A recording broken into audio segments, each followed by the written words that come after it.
Let's mic news at 7। Mumbai के लोक भवन में प्रधानमंत्री नरेंद्र मोदी और फ्रांस के राष्ट्रपति इमैनुअल मैक्रों के बीच द्विपक्षीय बैठक शुरू हो गई है। इस अहम बातचीत का मकसद भारत फ्रांस रणनीतिक साझेदारी को और मजबूत करना है। सूत्रों के मुताबिक आज करीब 3.25 लाख करोड़ रुपए की ऐतिहासिक रक्षा डील पर मुहर लग सकती है, जिसके तहत भारत को 114 राफेल फाइटर जेट मिलेंगे। कीमत के लिहाज से ये भारत की अब तक की सबसे बड़ी सैन्य डील मानी जा रही है। बैठक में रक्षा, समुद्री सहयोग, इंडो पैसिफिक रणनीति, उभरती तकनीक, आर्टिफिशियल इंटेलिजेंस और वैश्विक मुद्दों पर भी चर्चा होगी। इस मौके पर India France year of innovation 2026 की औपचारिक शुरुआत की गई। कर्नाटक हाईकोर्ट ने मंगलवार को कांग्रेस सांसद राहुल गांधी के खिलाफ मानहानि के मामले को रद्द कर दिया। ये केस 2023 कर्नाटक विधानसभा चुनाव से पहले कांग्रेस के 40% कमीशन और करप्शन रेट कार्ड विज्ञापनों को लेकर दर्ज हुआ था। भाजपा नेता की शिकायत पर दर्ज इस मामले में कोर्ट ने कहा कि कार्रवाई जारी रखना कानून की प्रक्रिया का दुरुपयोग होगा। हाईकोर्ट की सिंगल बेंच ने राहुल गांधी की याचिका मंजूर करते हुए उनके खिलाफ जारी समन रद्द कर दिया। ये मामला कांग्रेस के उस चुनावी अभियान से जुड़ा था जिसमें पूर्व मुख्यमंत्री बसवराज बोम्मई पर सरकारी ठेकों में 40% कमीशन लेने का आरोप लगाया गया था। चुनाव में कांग्रेस ने बड़ी जीत हासिल करते हुए 224 में से 135 सीटें जीती थीं और राज्य में सरकार बनाई थी। महाराष्ट्र के पूर्व डिप्टी सीएम अजित पवार के बेटे पार्थ पवार को 1800 करोड़ रुपए के जमीन सौदे के मामले में क्लीन चिट दे दी गई है। इस केस की जांच आईएएस अधिकारी विकास शंकर खरागे के नेतृत्व वाली समिति ने की, जिसने करीब 1000 पन्नों की रिपोर्ट सौंपी है। रिपोर्ट में कहा गया है कि पार्थ पवार के खिलाफ किसी आपराधिक गड़बड़ी के ठोस सबूत नहीं मिले हैं।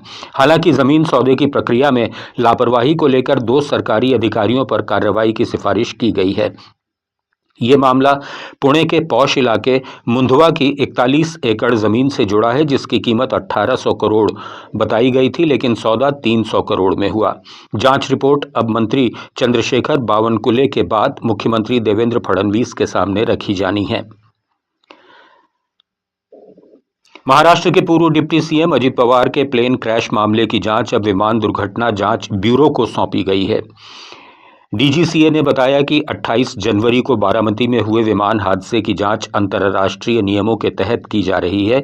डीजीसीए के अनुसार विमान में लगे डिजिटल फ्लाइट डेटा रिकॉर्डर से डेटा सफलतापूर्वक डाउनलोड कर लिया गया है, जबकि कॉकपिट वॉइस रिकॉर्डर की तकनीकी जांच अभी जारी है और इसके लिए विदेशी विशेषज्ञों की मदद ली जा रही है। इस बीच एनसीपी शरद पवार गुट के विधायक रोहित पवार ने हादसे में साजिश की आशंका जताई है। जांच ब्यूरो ने स्पष्ट किया है कि जांच पूरी तरह तकनीकी और निष्पक्ष होगी और जांच पूरी होने तक अटकलों से बचने की अपील की है।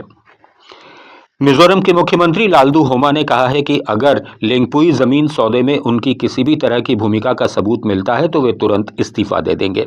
कांग्रेस नेता जॉन रोट लुआंगलियाना ने दावा किया कि इस सौदे में मुख्यमंत्री के लिए 14 करोड़ रुपए तय थे और 10 करोड़ रुपए कथित तौर पर ले लिए गए। लालदू होमा ने आइजोल में एक टीवी चैनल से बातचीत में इन आरोपों को सिरे से खारिज किया और कहा कि उनकी छवि और सत्तारूढ़ जोरम पीपुल्स मूवमेंट की साख को नुकसान पहुंचाया जा रहा है। उनकी सरकार सिर्फ जमीन मालिक और खरीदार के बीच मध्यस्थ की भूमिका में है और स्थायी बिक्री नहीं बल्कि लीज की प्रक्रिया अपना रही है। ये जमीन आइजोल से करीब 32 किलोमीटर दूर लेंगपुई हवाई अड्डे के पास है, जिसे भारतीय वायुसेना के ठिकाने के लिए लिया गया है। अब मामले की जांच सीबीआई करेगी। विपक्ष ने इस मामले में करीब 188 करोड़ रुपए की अनियमितताओं का आरोप लगाया है। अरुणाचल प्रदेश के पर्यावरण, वन और जलवायु परिवर्तन विभाग ने national hydro electric power corporation के 2 बड़े प्रोजेक्ट्स के लिए मुआवजा वन रोपण की जमीन चिन्हित करने की अनुमति दे दी है।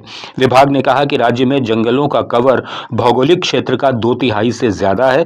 प्रोजेक्ट की भरपाई के लिए 1605 मेगावाट सुभानसिरी अपर और 1720 मेगावाट कमला परियोजना के लिए मध्य प्रदेश में सघन पौधरोपण होगा।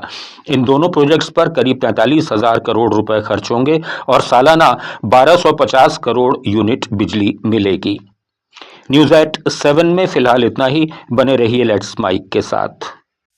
आप सुन रहे थे let's mic more than radio. Follow कीजिए हमें हमारे सोशल मीडिया प्लेटफॉर्म्स पर।